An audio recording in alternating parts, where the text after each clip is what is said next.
తెలంగాణ రాష్ట్ర వ్యాప్తంగా బీజేపీ నేతల ఇళ్లను హౌస్ అరెస్టులు చేశారు పోలీసులు. అసలు హౌస్ అరెస్టులో భాగంగా ఎల్ఐటి మహేశ్వర్ రెడ్డి ఇంటి వద్దలో కూడా దాదాపు 10 మంది పోలీసులు అయితే పహారా కాస్తా ఉన్నారు. ఎందుకు ఇట్లాంటి పరిస్థితి ఎదురైంది, అసలు ఏంటి అడిగి తెలుసుకుందాం. సార్ నమస్తే. నమస్తే అండి. మీ ఇంటి ముందు చాలా మంది పోలీసులు కనబడతా ఉన్నారు, ఎందుకోసం వచ్చారంటే ఏం చెప్తా ఉన్నారు? గత 2 రోజుల నుంచి పోలీసులు నాతో పాటు అనేక మంది భారతీయ జనతా పార్టీ ఎమ్మెల్యేలని, ఎంపీలను, సీనియర్ నాయకులను కూడా అరెస్ట్ చేశారు. ఇప్పుడు రామచంద్రరావుని కూడా అరెస్ట్ చేసి పోలీస్ స్టేషన్కి తీసుకెళ్లడం జరిగింది. ఇదంతా కూడా శాతగాని ఒక నిరంకుశ పాలన సాగుతూ ఉన్నది.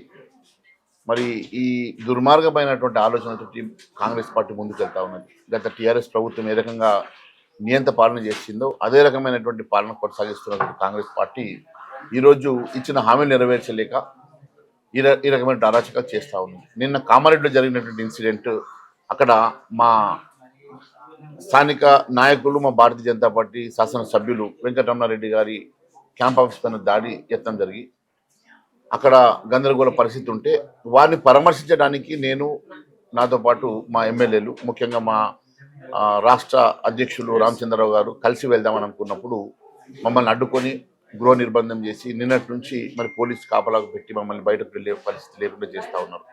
నేను అడుగుతా ఉన్నాను ఈ ప్రభుత్వాన్ని, మీరు అక్కడ జరిగినటువంటి సంఘటన మీద విచారణ జరపకుండా మరి దాడి యత్నం చేసినటువంటి వారిని అరెస్ట్ చేసి కేసులు పెట్టకుండా అక్కడ కూడా భారతీయ జనతా పార్టీ నాయకుడిని అరెస్ట్ చేస్తూ ఉన్నారు.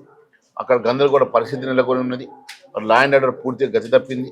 రాష్ట్ర వ్యాప్తంగా ఈ లా అండ్ ఆర్డర్ పూర్తిగా గతి తప్పి ఈరోజు రాష్ట్రం అంతా కూడా అల్లకల్లోలం జరుగుతూ ఉంటే ఈరోజు రోమ్ చక్రవర్తి ఫీడల్ వాయిస్తున్నట్టు ముఖ్యమంత్రి గారు ఏమీ పట్టనట్టుగా మాట్లాడారా? మీరు వెంకటరమరెడ్డితో ఫోన్లో మాట్లాడేటువంటి ప్రయత్నం చేశారా? డిగ్రీ కళాశాలకు సంబంధించినటువంటి భూముల విషయంలో వారు కామెంట్ చేయడం జరిగింది. ఆ తర్వాత షబ్బీర్ గారి వర్గీయులు ఈ దాడులు ఇవన్నీ జరుగుతూ ఉన్నాయి కదా, మీరు మాట్లాడేటువంటి ప్రయత్నం చేశారా? ప్రజాస్వామ్యంలో మీరు ప్రతి స్టేట్మెంట్స్ ఇవ్వడం సహజం, కానీ భౌతిక దాడులు చేయడం అనేది అది ప్రజాస్వామ్యంలో కరెక్ట్ కాదు. మరి భౌతిక దాడి యత్నం చేసినటువంటి కాంగ్రెస్ నాయకుల మీద చర్య తీసుకొని ఈ ప్రభుత్వం మళ్ళీ భారతీయ జనతా పార్టీ నాయకుల మీద కేసులు పెట్టడం అమానుషం. మేము అడుగుతా ఉన్నాం, అక్కడ కామారెడ్డిలో జరిగిన ఇన్సిడెంట్ కానీ, బాన్స్వాడలో జరిగిన ఇన్సిడెంట్ కానీ, ఈరోజు నిర్మల్లో కూడా మరి తల్లిదండ్రులు ఒక పాపను స్కూల్లో దించడానికి వెళ్తుంటే ఆ పాప మీద దాడి యత్నం కొంత దుండగులు చేస్తే ఇప్పటి వరకు వారు అరెస్ట్ చేయలేదు. మరి బోధనలో జరుగుతున్నటువంటి ఇన్సిడెంట్, అనేకమైనటువంటి ఇన్సిడెంట్ ఈరోజు చూస్తూ ఉంటే ఈరోజు భారతీయ జనతా పార్టీ ఈరోజు డిమాండ్ చేస్తూ ఉన్నది.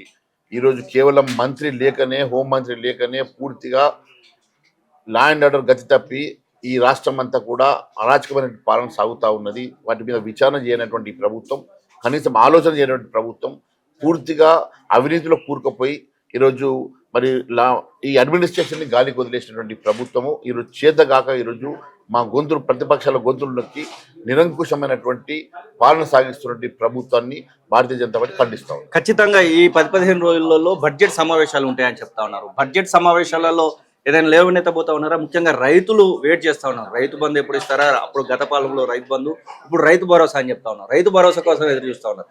మీరు తిరుగుతున్నటువంటి మున్సిపల్ ఎలక్షన్ సమయంలో కానివ్వండి, అప్పుడు సర్పంచ్ ఎలక్షన్ సమయంలో కూడా మిమ్మల్ని కూడా అడిగి ఉండొచ్చు. రైతుల విషయంలో ఎట్లా ఉండబోతుంది BJP stand? As a LP నేతగా మీరు ఎలా ముందుకు వెళ్ళబోతా ఉన్నారు?